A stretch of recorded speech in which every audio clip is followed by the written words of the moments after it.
जो भी है सब। বলিউডের মিস্টার পারফেকশনিস্ট খ্যাত অভিনেতা আমির খান ২০২৬ সালের ৫ জুলাই গৌরি স্প্র্যাটকে বিয়ে করেছেন।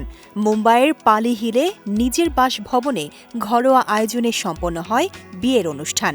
এতে পরিবারের সদস্য, ঘনিষ্ঠ বন্ধু ও আমিরের সাবেক ২ স্ত্রীও উপস্থিত ছিলেন।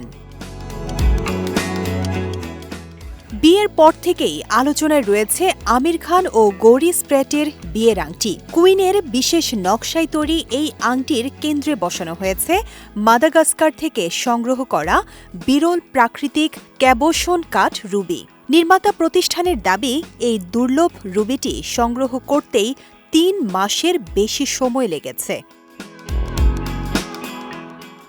এই রুবিটি এতটাই দুর্লভ যে একে 1 in a million বলা হয়। পুরো আংটিটি তৈরি করতে ১৩১ জোড়া দক্ষ কারিগরের সম্মিলিত শ্রম এবং ২৫৬ ঘণ্টারও বেশি সময় লেগেছে।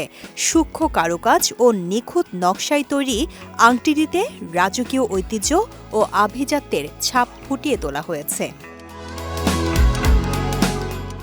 প্রচলিত রত্নখচিত আংটির নকশা থেকে একেবারেই ভিন্ন এই আংটি। এতে রুবিটি বসানো হয়েছে মুকুটের আদলে তৈরি সোনার বিশেষ কাঠামোর মধ্যে। রত্নটিতে ব্যবহার করা হয়েছে ক্যাবোসন কাঠ, যেখানে পাথরের উপরের অংশ থাকে মসৃণ ও গম্বুজাকৃতির।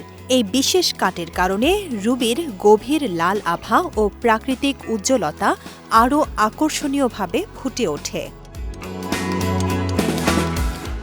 আংটির নকশা, রত্ন বসানো থেকে শুরু করে চূড়ান্ত ফিনিশিং, প্রতিটি ধাপে রাখা হয়েছে নিখুঁত কারুকাজের ছাপ। নির্মাতাদের লক্ষ্য ছিল শুধু একটি বিয়ের আংটি তৈরি করা নয়, বরং এমন একটি অলংকার নির্মাণ করা যা সময়ের সঙ্গে পারিবারিক ঐতিহ্যের অংশ হয়ে প্রজন্মের পর প্রজন্ম ধরে সংরক্ষিত থাকবে।